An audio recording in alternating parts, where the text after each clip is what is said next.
யானை நமக்குள்ளேதான் இருக்கு, சரியா?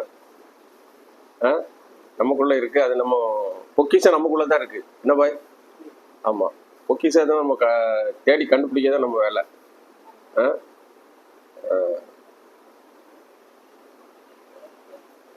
ஓதி புகழினும் உன்னை காண்கிலேனே, உன்னை ஓந்தோர் நெஞ்சில் இளங்குவானேன்னு தக்கலை பிறப்ப படிக்கிறேன்.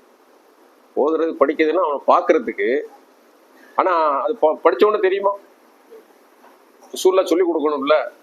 சகாபாக்கள் சொல்லி கொடுத்தாங்க, சகாபாக்கள் அடுத்தவங்களுக்கு சொல்லி கொடுத்தாங்க. சொல்லி கொடுத்தா தானே வழங்க.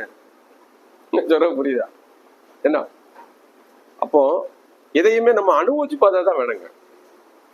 நெருப்புன்னு சொன்னா நெருப்பு தான் வாயல, தொட்டு பார்த்தா தானே தெரியும். நெருப்ப நீ தொட்டு பாத்தியா அப்படின்னு கேட்கறோம்ல, பாக்குறது அது அனுபவிக்கிறதுன்னு அர்த்தம். அப்படிதானே? நீ அவரை பார்த்தியா, அவர்கிட்ட கேட்டு பாக்குறன்னு என்ன அர்த்தம்? அவர்கிட்ட சொல்லி பாக்குறேன்னா அது அவர் என்ன சொல்றாருன்னு ரியாக்ஷனை தெரிஞ்சு பாக்குறேன்னு அர்த்தம். அனுபவிச்சு பாக்குறது. அப்படிதானே? எதனா பால் எப்படி இருக்கு டேஸ்ட் பாருங்க. பாக்குறேன்னா பாக்குறதா அந்த வார்த்தை வார்த்தையை பிடிக்கக்கூடாது. அப்படிதானே? வார்த்தையை பிடிக்கக்கூடாது. அல்லால் நம் கையால் செய்தான் மனிதன், அப்படி வருதா? வார்த்தைக்கு அர்த்தம் கொடுத்தா அல்லாஹ் கையின்னு வந்துடும் இல்லையா? ஆனா அது இலக்கியம். அரபில அது ஒரு இலக்கியமா சொல்லப்பட்டிருக்கு.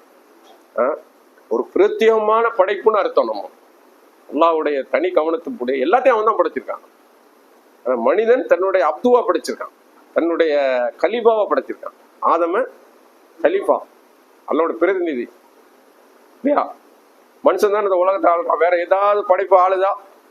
இந்தியாவை ஒரு யானை ஆளுது, சிங்கப்பூரை ஒரு புலி ஆளுதா? பெரிய பெரிய மிருகம் நம்மளோட பவர்ஃபுல் தானே. அது அந்த அறிவு இல்லை அதுக்கு. ஒரு யானையை நம்ம கண்ட்ரோல் பண்றோம், யானை எது நம்ம மனுஷனை கண்ட்ரோல் பண்ணுதான்? மனுஷன் அதை அடிமையாக்கி வச்சிருக்கான் இருக்கா? மனுஷன் தான் மனுஷனை அடிமையாக்கி வச்சிருக்கான் இல்லையா? அப்படிதானே? அப்போ கையால் நம்ம பிரத்யேகமா இப்போ நம்ம தமிழ்ல சொல்லுவோம், அவன் கம்பியை நீட்டிட்டான்பா அப்படி சொல்றோமா இல்லையா? ஆள் எங்கப்பா கம்பியை நீட்டிட்டான் அப்படின்னா நம்ம கம்பியை நீட்டினதாவா எடுக்கிறோம்?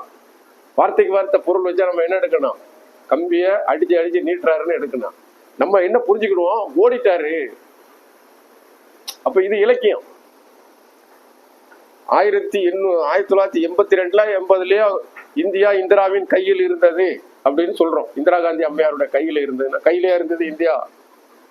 அவங்க ஆட்சி அதிகாரம் அவங்க கையில இருந்ததுன்னு அர்த்தம். ஆனா சொல்லும் போது கையில் இருந்தது.